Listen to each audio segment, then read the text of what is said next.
ati amahoro y'Imana nabane namwe.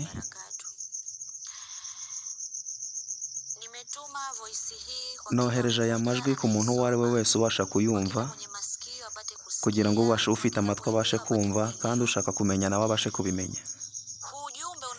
Ubu butumwa bujyanye n'iyo foto murimo murayibona. Ni ukugira ngo nubasha kumva aya majwi, noneho ugashaka kugira uwo uyoherereza, ubwohereze bufatanye n'iyo foto. Nuko iyo foto ubona ni iy'umwana mutoya wavutse umunsi umwe. Uwo munsi yavutse yaraganiriye, hari amagambo yavuze arangije arapfa. Mbere y'uko apfa, uwo mwana yaravuze ati isi irashize, isi irashize. Umuntu wese ukora ibyaha, umuntu wese ukora ibibi nahinduke. Uwo mwana arapfa, ariko nyuma y'umwanya muto umwana arongera arazuka. Ni ukuvuga ngo yarapfuye ubwa mbere, ariko arongera arazuka. Arongera n'ubundi ubwo yazutse arongera aravuga ya magambo nk'uko yavuze ya mbere, ati isi yarangiye, isi irarangiye. Umuntu wese ukora ibyaha kandi umuntu wese ukora ibibi ahinduke. N'ubundi ku yindi nshuro nyuma y'ayo magambo umwana arapfa. Kubw'ibyo rero,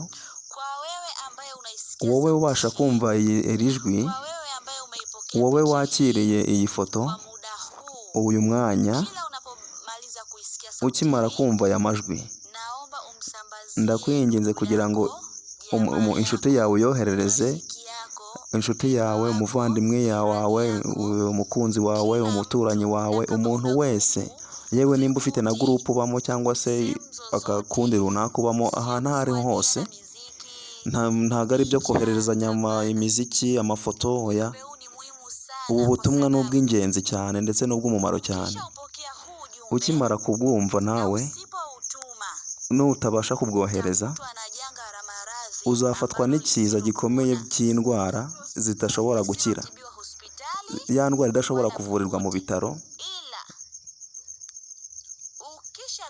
ariko nubasha kubwohereza, ukimara kubwohereza, indwara zizakira.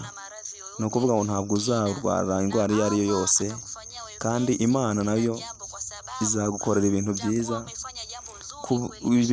kuko uzaba wakoze ikintu cyiza cyo kubasha kwigisha sosiyete no kubasha gufasha sosiyete muri rusange.